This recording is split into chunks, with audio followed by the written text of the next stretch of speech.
हमारी कैपेसिटी है उसको मेंटेन करना और उसके आधार पानी को समय पर रिलीज कर देना और नीचे के लोगों को सतर्क करके ही पानी रिलीज किया जाए तो थोड़ा सा मैनेजमेंट अच्छी तरह से कर सकते हैं। और ये थोड़ा बहुत हुआ, इसके कारण से ज़्यादा नुकसान नहीं हुआ। पानी का फैलाव तो यहाँ सामान्यतः जमीन लेवल की है, इसलिए जब भी पानी आएगा तो पानी का फैलाव होगा, तो फसलों को नुकसान तो सर आपकी असेसमेंट क्या 1988 में पंजाब में बाढ़ की स्थिति नहीं थी, लेकिन अब की बार 2025 की 1988 से भी अधिक था। 3 प्रमुख नदियों में तो सामान्यतः रावी सबसे ज़्यादा अब की बार हमको प्रभावित किया है, सतलज और व्यास का भी है, लेकिन घग्गर के पानी ने भी एक तरह से काफ़ी कुछ एक तरह से चुनौती आ गई। घग्गर में भी जो पानी का लेवल था वो अब के बाद सबसे अधिक खतरे के निशान से ऊपर में चला था और उसके कारण से घग्गर से प्रभावित जो एरिया है उसमें विशेष प्रकार का मानव हानि तो इतनी नहीं हुई, लेकिन फसलों की और बाकी प्रकार के जो नुकसान हैं वो हुए। तो मैं स्वयं भी इसीलिए आया था कि कम से कम एक बार, समय तो काफ़ी गुजर रहा है लेकिन अभी भी आपके यहाँ घग्गर खतरे की बिंदु के आसपास ही चल रही है। पिछले 2 दिन में थोड़ा सा 1 फीट पानी जरूर उतरा है, लेकिन अभी भी अपन उसको एकदम सेफ नहीं कह सकते। और आपके यहाँ बाढ़ का जो कारण मैंने यहाँ आकर के समझा है कि इसके जो तटबंध हैं उनके जहाँ जहाँ भी कमज़ोर भाग है उनके टूटना और उनको बचाना, ये सबसे बड़ी चुनौती है, क्योंकि उसके कारण से ही फ्लड का पानी ज़्यादा फैल सकता है। लेकिन ये अच्छा रहा कि सब लोगों ने, विशेष करके यहाँ पब्लिक ने भी एक तरह से प्रशासन के साथ जुड़ करके जितने भी तटबंध टूटने की स्थिति थी उस सबको टेंट बैग लगा करके लोगों ने मदद करके, प्रशासन ने, आर्मी ने, सभी ने मिलकर के व्यवस्था की। उसके कारण से इस नुकसान से तो बच गए। लेकिन जो समस्या मुझे यहाँ समझ में आई कि घग्गर का जो है ऊपर का एरिया जहाँ से पानी जाता है वो काफ़ी बेड चौड़ा है, लेकिन जैसे ही आगे जाते हैं पुलिया के पास के बाद से नीचे की जो है ना उसकी चौड़ाई कम होती चली गई, तो उसके कारण से उसको पानी को लेने की क्षमता कम हो जाती है, तो उससे तटबंध ज़्यादा इफेक्ट होते, ज़्यादा टूटते हैं। लेकिन इसके बारे में मैंने जब जानकारी की तो पता लगा कि इसमें एक घग्गर का लिटिगेशन 35 वर्षों से सुप्रीम कोर्ट में पेंडिंग चल रहा है हरियाणा और पंजाब के बीच में, और उसके कारण से कोई उसका स्थायी समाधान नहीं है। लेकिन मैं सोचता हूँ पंजाब के स्थायी समाधान के लिए इनकी बात सुनने के बाद लगा कि जहाँ जहाँ कमज़ोर पॉइंट है, जहाँ से घग्गर ओवरफ्लो कर सकती है, पानी का फैलाव हो सकता है, उसको जितना मजबूत किया जा सके कि उसके कारण से उसको बचाया जा सके। 30,000 हेक्टेयर का यहाँ पानी के अंदर जो फसलों का नुकसान हुआ है उसका आकलन हो रहा है। थोड़ा बहुत जो है ना मानव हानि हुई है वो तो 2-3 हुई है,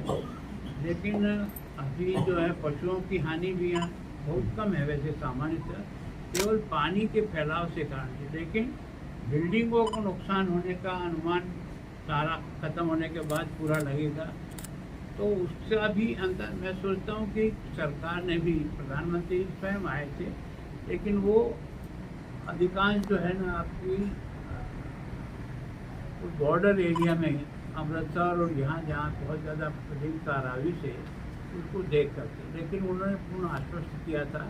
कि हम तो ये जो 1600 करोड़ देखे, ये तो टोकन आपके जो अभियान इस समय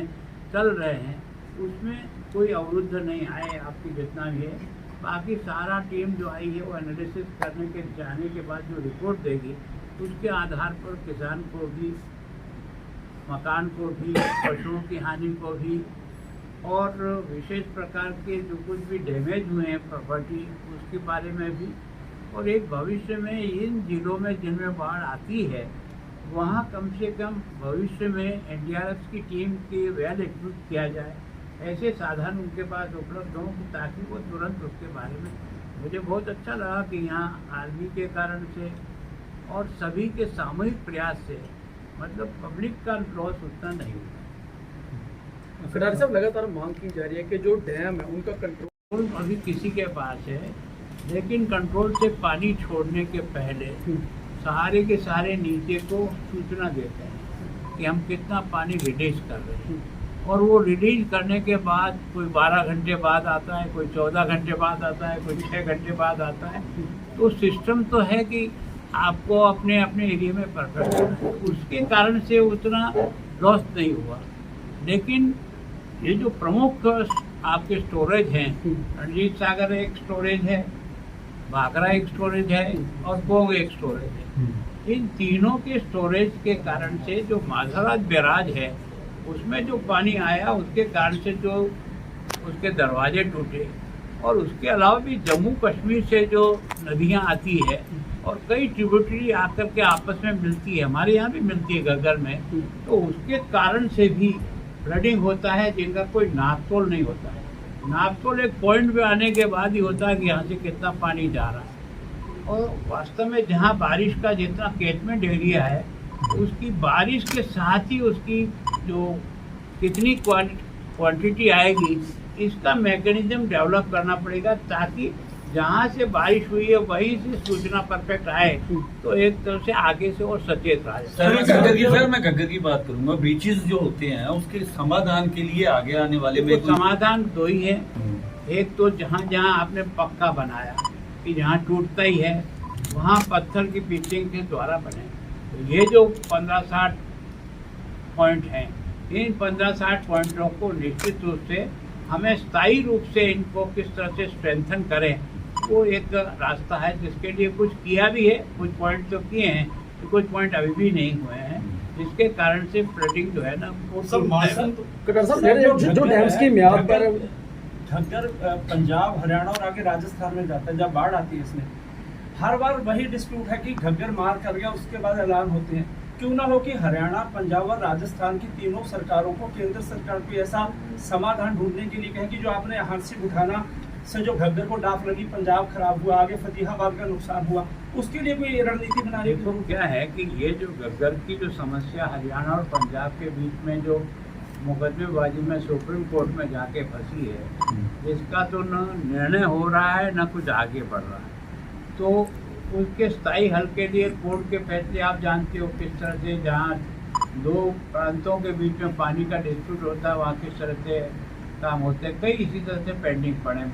भाखड़ा मैनेजमेंट बोर्ड के भी इसी तरह से केस हैं। लेकिन मेरी जो समझ है उस समझ से ये है कि हरियाणा और पंजाब दोनों बैठ करके इसके हल के लिए